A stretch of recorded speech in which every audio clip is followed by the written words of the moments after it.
The city stretched wide under the rising sun, a kingdom of glass and steel, where shadows of the past clung stubbornly to forgotten corners. Tall buildings pierced the sky like proud spears, yet beneath their shimmer lay the soil of ancestors, tilled by hands long vanished, now claimed by wealth and ambition. Here, old roots struggled silently against new power, whispering stories of a time when respect and tradition were the heartbeat of life. The mall rose at the center, a monument of pride and influence. Its polished floors gleamed, its glass doors reflected the sun like a crown upon the city. But beneath its grandeur, the earth remembered its first owners, the humble families who once harvested the land with devotion and hope. The walls seemed to murmur of lost gardens, displaced homes, and promises that vanished like smoke in the wind. Everyone knew the story, yet few dared speak it aloud. Two worlds moved within its shadow. The elite walked with elegance, their laughter spilling like gold into the corridors. Their clothes whispered of wealth, their steps commanded respect, and their eyes rarely met the faces of those who served them. Behind counters, under the harsh lights, men and women labored in quiet dignity. Their sweat fed the machines of luxury, their voices often unheard in the clamor of opulence. In this world, survival was courage, and patience was a shield. Among them moved a woman, carrying not only the weight of her belly but the weight of her world. She was a cashier, yet her presence held a quiet strength, a dignity that no wealth could buy.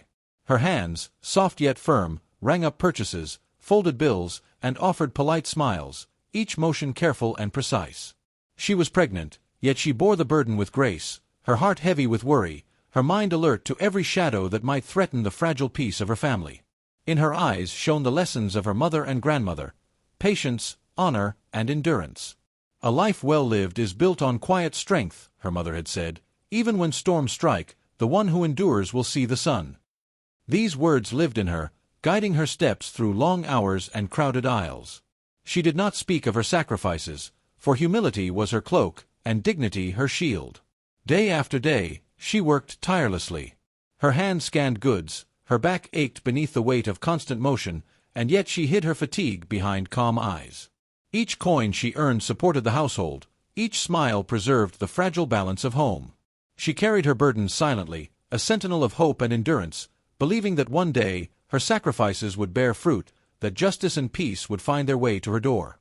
And yet, across the same city streets, another soul moved with a different rhythm.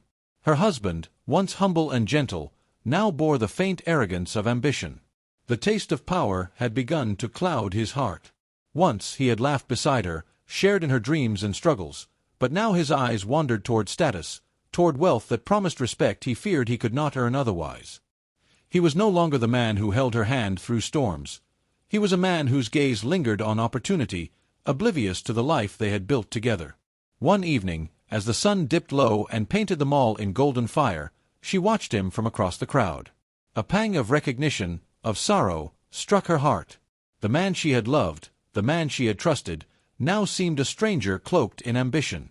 Yet still, she held her head high, her strength rooted deep, her patience a quiet drumbeat in the storm. For in her heart, she knew that dignity and endurance could withstand even the shifting sands of love and loyalty. Her journey had begun, not with triumph, but with resilience.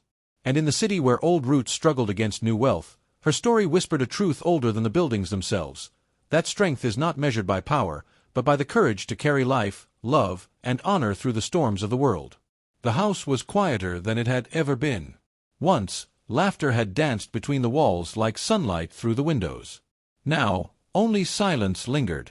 The spaces between husband and wife had grown wide, filled with words left unsaid and glances that passed without recognition. She noticed the subtle shifts. His smiles no longer reached his eyes, his hands no longer sought hers. The warmth of their early love had cooled into distance, and the home felt colder, heavier, as if it could sense the growing separation. At night, she lay awake, listening to the rhythmic hum of the city outside, and wondered how the man she had trusted could become a stranger in her own bed. She felt the first pricklings of unease, a quiet stirring in her heart that whispered of something she feared to name. Loyalty, once solid and unyielding, now trembled beneath the weight of absence. The first seeds of betrayal had been sown, subtle and insidious, though still hidden beneath layers of routine and civility. In the market, the winds carried whispers like restless spirits. "Have you seen how he spends time outside the home?" one vendor murmured. "Some say he walks with a woman who is not his wife," another whispered to a friend. The words traveled quickly, carried from stall to stall, blending with the rustling of fabrics and the clatter of coins. Rumors became shadows, stretching longer with every telling, hinting at secrets the city would soon not be able to ignore. And then she saw her. She appeared at the edge of the marketplace, moving like a figure carved from elegance itself. Her dress shimmered with silk and gold, her laughter light and confident, yet it carried a sharpness that cut through the calm. She was wrapped in wealth, pride, and unspoken power. Even the sun seemed to pause for a moment on her presence. There was danger in the way she carried herself, a quiet claim on every eye and every man she passed. The pregnant woman watched from afar, her hand resting protectively over the curve of her belly. She wanted to speak, to confront, to unravel the threads she feared were already unraveling. But she did not. Cultural teachings ran deep in her heart, and she knew that silence was sometimes the only shield for a home. She folded her emotions, tightened her resolve, and chose restraint, even as her chest ached with the weight of unspoken truths. Inside her womb, life stirred, a fragile heartbeat that pulsed like a quiet drum against the growing storm. The unborn child became her anchor, a symbol of hope and future yet untouched by the shadow of betrayal. Every breath she drew was for this life, a promise to protect what was still pure and unbroken. Beyond the marketplace, the mall stood like a throne of glass and steel, towering above the city. It was more than a building, it was a monument to wealth, influence, and changing values. Its presence reminded all who passed of the growing divide between power and humility, ambition and honor. Within its walls, choices would be tested, loyalties would be questioned, and the story of this home, of this woman, would soon unfold in ways that no whisper could contain. The signs had been small at first, an extra phone tucked into a drawer, a message left open on the screen, a gift wrapped in paper that smelled faintly of perfume.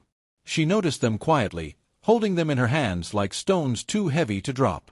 Each clue pressed into her heart, a subtle thrum of unease that grew louder each day. The life she had trusted, built on shared dreams and silent promises, began to crack. Even the walls of their home seemed to shiver at the weight of the truths she could no longer ignore. One evening, she held a small envelope in her trembling hands. A letter, written in elegant handwriting, from someone not her. Her fingers traced the words as if trying to erase them. "How could this be?" she whispered to herself, her voice soft but full of pain. Her belly pressed against her thighs, reminding her that she carried more than her own sorrow. Each heartbeat thundered like a drum, heavy with dread and betrayal. She sat in silence, weighing her choices. To confront him and risk shattering the fragile order of their home, or to remain silent and protect what remained of their dignity. The tension coiled inside her like a snake, biting at her resolve. She felt fragile, yet a fierce determination rose with every breath. "I must be strong," she murmured. "For the child, for my home, I cannot falter now." Days passed, and then the mistress appeared, as if conjured from the whispers themselves. She moved with the grace of a queen, her dress shimmering in colors that caught the sunlight like scattered jewels. Her hair fell in perfect waves, her laughter light and careless, carrying a confidence that dared the world to question her. The air seemed to bend around her, and even the city noise dimmed in her presence. "Good morning," she said to him one afternoon at the market, her tone casual, yet sharp as a blade. Her eyes, confident and unashamed, scanned the bustling crowd as if daring anyone to challenge her. There was no bowing, no lowering of pride, only an arrogance that made the onlookers whisper in awe and fear. She was a symbol of wealth unchecked by humility, a lure of modernity that tempted ambition and threatened loyalty. The pregnant wife watched from a distance, heart hammering against her ribs, eyes wide with a mix of fear and indignation. This woman, so elegant, so assured, carried with her a subtle but undeniable challenge, a test of the bonds she had built, the honor she had lived by, and the patience she had cherished.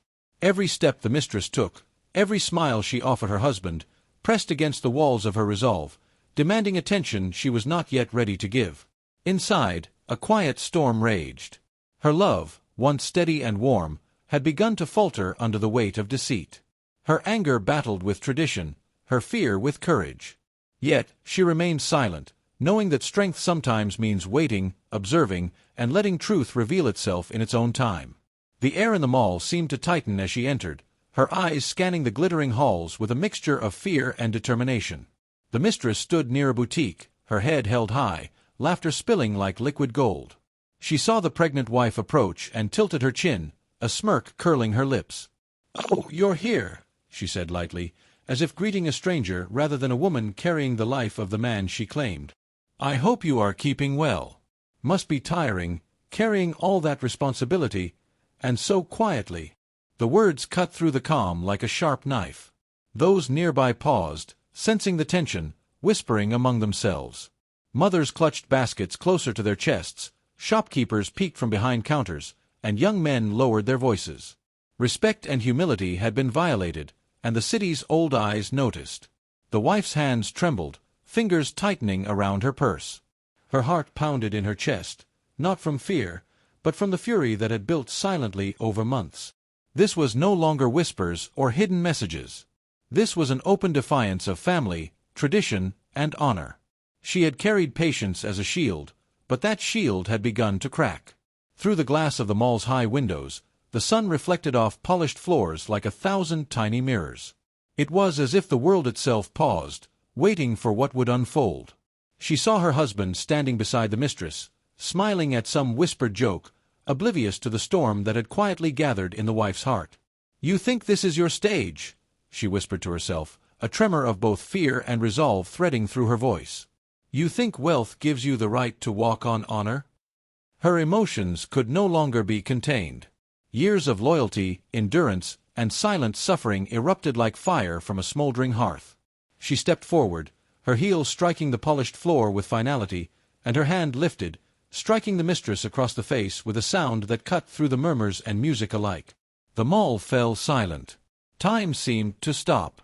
The slap echoed, not just as a sound, but as a statement, a strike against betrayal, arrogance, and the quiet complicity of society. Eyes widened, hands flew to mouths, and whispers surged into a collective gasp. The mistress's smile vanished.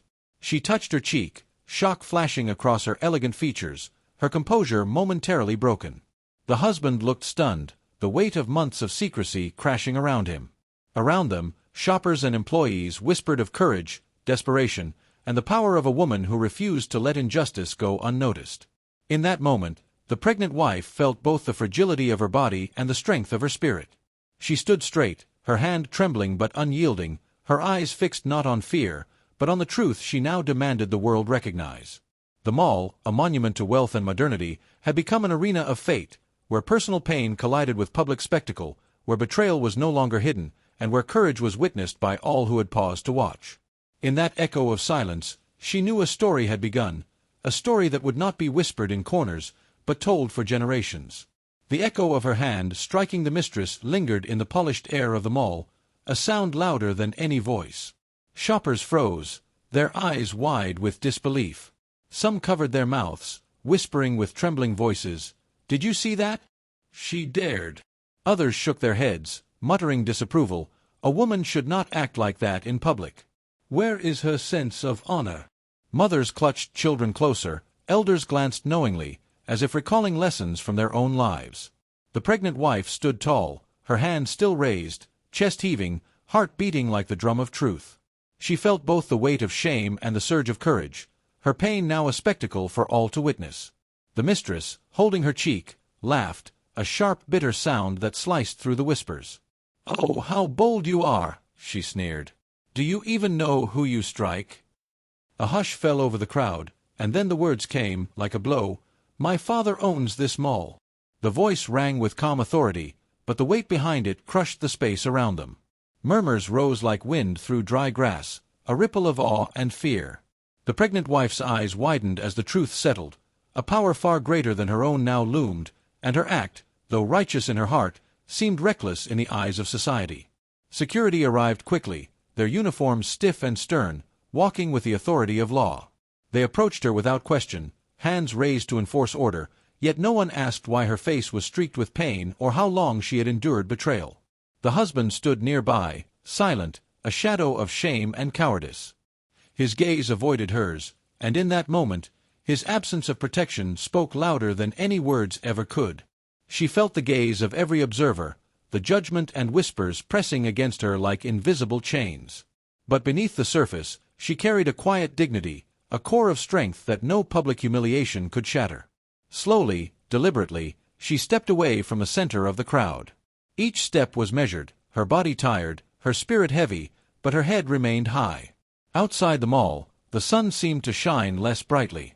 Neighbors, friends, and strangers lingered at the edges, some offering sympathetic nods, others casting eyes filled with criticism. She did not speak, did not explain, for words could not shield her from judgment. Yet within her, a seed of resilience had been planted, a reminder that honor is not always measured by the approval of society, but by the courage to stand by truth even when it isolates you. In the quiet walk home, she felt both the sting of disgrace and the warmth of inner fortitude. The city around her carried on, unaware of the private battles waging within hearts. And she understood, as the elders often said in hushed voices under the baobab tree, true dignity shines brightest when the world casts shadows, and courage, though punished by society, becomes a tale remembered by those who value honor above fear. Alone in the quiet of her small home, the pregnant wife sank onto the worn mat near the window, sunlight cutting soft lines across the floor. The city beyond her walls moved on, unaware of the storm within her chest. She pressed a hand to her swollen belly, feeling the life growing there, a fragile pulse of hope in a world that had betrayed her trust. "Am I nothing more than a shadow?" she whispered to the child she carried, voice trembling yet soft. "Am I to endure all this silence, all this shame, for what?" Memories of loyalty and sacrifice weighed on her like stones. She had borne long days, hidden tears, and unspoken pain, believing that patience and devotion were her sacred duty. Now those same virtues felt like shackles, binding her to a life where betrayal had grown bold. Her heart throbbed with anger, yet fear lurked in the edges of her thoughts.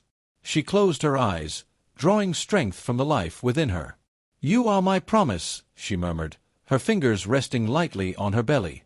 "If justice is slow, you will remind me that truth never dies." The child, though unborn, became her shield and her courage, a symbol that even in suffering, hope can bloom.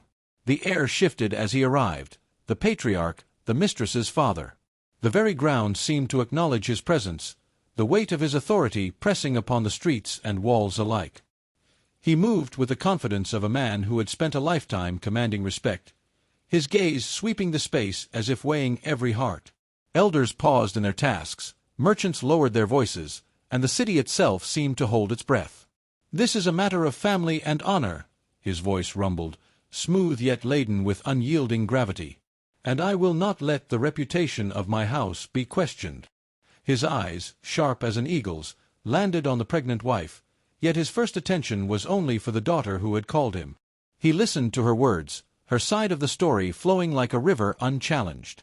His nods, slow and deliberate, spoke of absolute trust. "Yes, my child, you are wronged," he said, turning to the crowd as though his judgment settled all disputes at once. "None shall question your honor." The wife stood quietly, her face pale but resolute.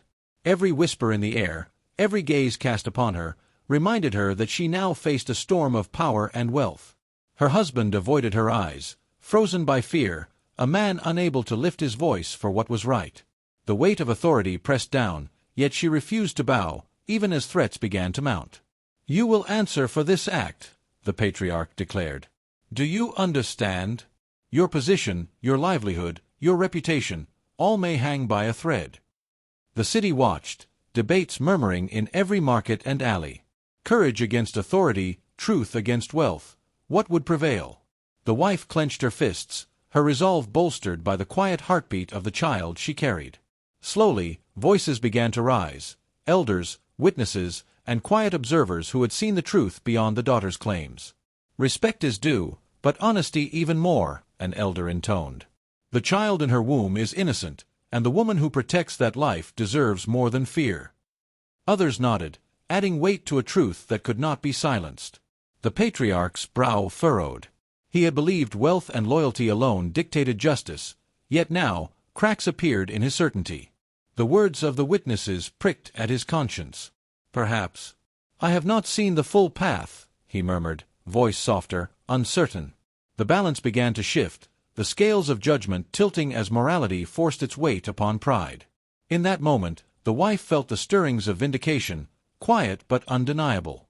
The tide of the story was turning, guided not by wealth, not by fear, but by truth, courage, and the wisdom of the elders who had long known that justice belongs first to the innocent and the brave. The air in the hall grew thick with tension as the patriarch's gaze fell upon his daughter. His voice, once commanding and unyielding, now trembled slightly under the weight of an uncomfortable truth. "My child," he began, each word deliberate, "I trusted you to honor our house, to show respect to others. Yet you have chosen arrogance over humility, pride over justice. Do you not see that wealth does not shield us from the eyes of conscience?" The mistress shifted, her usual confidence faltering for the first time. The murmurs of the crowd swelled, a river of whispers flowing through the hall. Yet amidst the sea of judgment, one figure stood unwavering, the pregnant wife.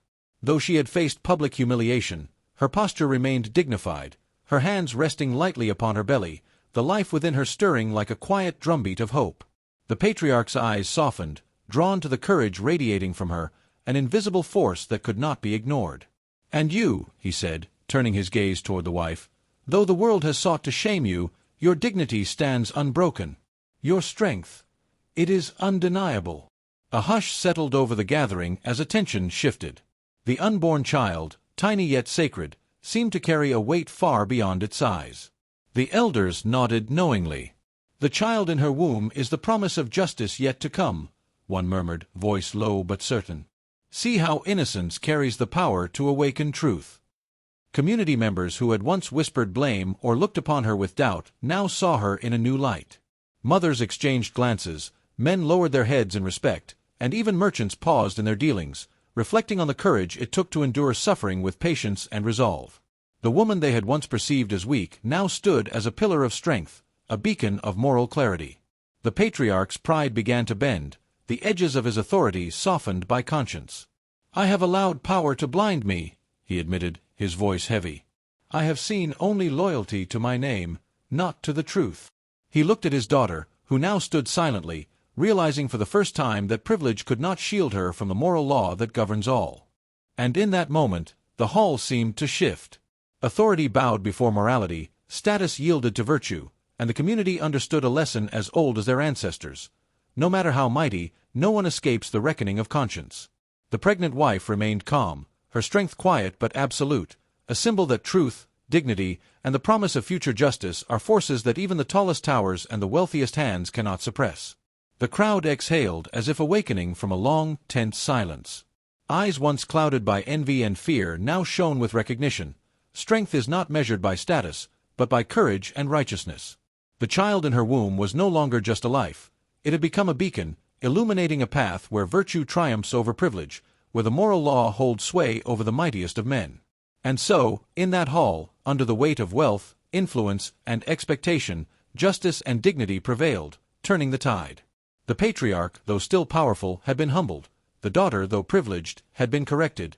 And the wife, though tested by betrayal, now stood as a vessel of courage, her quiet triumph echoing the wisdom of African tales, where truth, patience, and moral clarity guide the hearts of all. The father stood at the head of the gathering, the weight of truth heavy on his shoulders. His eyes, once proud and unwavering, now reflected a storm of realization. "I have been blind," he admitted, voice echoing through the hall.